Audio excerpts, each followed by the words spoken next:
What was Aang's greatest failure in Avatar? His biggest failure, or at least what he thinks was his biggest failure, is running away and letting the air nomads get wiped out in the Fire Nation starting the 100-Year War. As a kid, Aang was overwhelmed by the responsibility of being the Avatar. He didn't want to have to deal with all that and just wanted to be a normal kid, and you can't really blame him for it. And it didn't help when the Elder Nomads decided to separate him from Monk Gyatso. Now, on a surface level, instead of facing his duty, Aang ran away from home.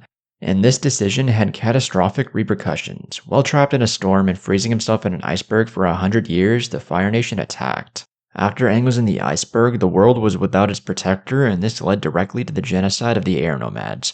Aang later harbored intense guilt for failing to save his people, a wound that never truly healed.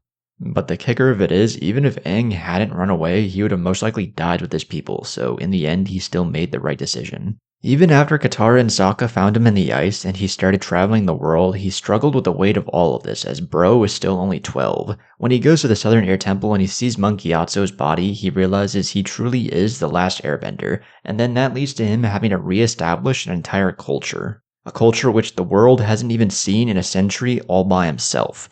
Not only that, but he has to stop the Fire Nation, defeat the Fire Lord, and master all 4 elements in less than a year. Things got even more heavy as he needed to have a child who could airbend so that, he could actually bring the Air Nation back from the dead. So of course, when Tenzin was born, he was his main priority, which affected his family heavily, kinda making him a terrible dad, at least to Bumi and Kaya. Not only that, but being stuck in the iceberg for 100 years in suspended animation in the Avatar state drained his life force, so he died much earlier than everyone else at the age of 66. And when you actually think about all of this and all the shit he had to go through, Aang's life kinda sucked to be honest.